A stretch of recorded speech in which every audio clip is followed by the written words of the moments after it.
काळजी करू नका, माझी गरज नाही पडणार तुम्हाला.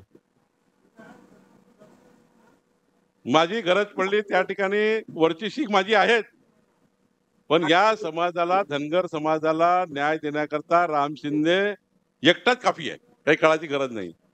आणि देवेंद्र फडणवीसजी, देशाचे पंतप्रधान मोदीजी, आज मोदीजींनी त्या ठिकाणी राम शिंदेला ज्या पद्धतीने या पदावर आणण्याकरता आशीर्वाद दिला, आमचे देवेंद्र फडणवीसजी यांनी राम शिंदेला ज्या पद्धतीने सर्वोच्च पदावर, अनेक लोकांनी विरोध केला मला माहिती आहे, तो हा भाषणाचा मुद्दा नाहीये.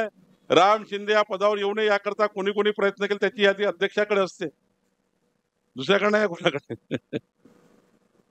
कारण पक्षाचा अध्यक्ष म्हणून माझ्याकडे सर्व येतात, मग मी देवेंद्रजीकडे जातो, देवेंद्रजीला मला सांगावं लागतं देवेंद्रजी असं आहे तसं आहे तसं आहे. पण मला अभिमान आहे, महाराष्ट्राचे लोकनेते देवेंद्र फडणवीसजी हे राम शिंदेवर भावासारखं प्रेम करतात, याचा मला अभिमान. कारण जेव्हा राम शिंदेला सभापती करायचं होतं त्या दिवशीच्या देवेंद्र फडणवीसांच्या भावना ज्या होत्या त्या मला माहिती आहे. मी रामला आता पण सांगितल्या नाही, सांगेल एखाद दिवशी.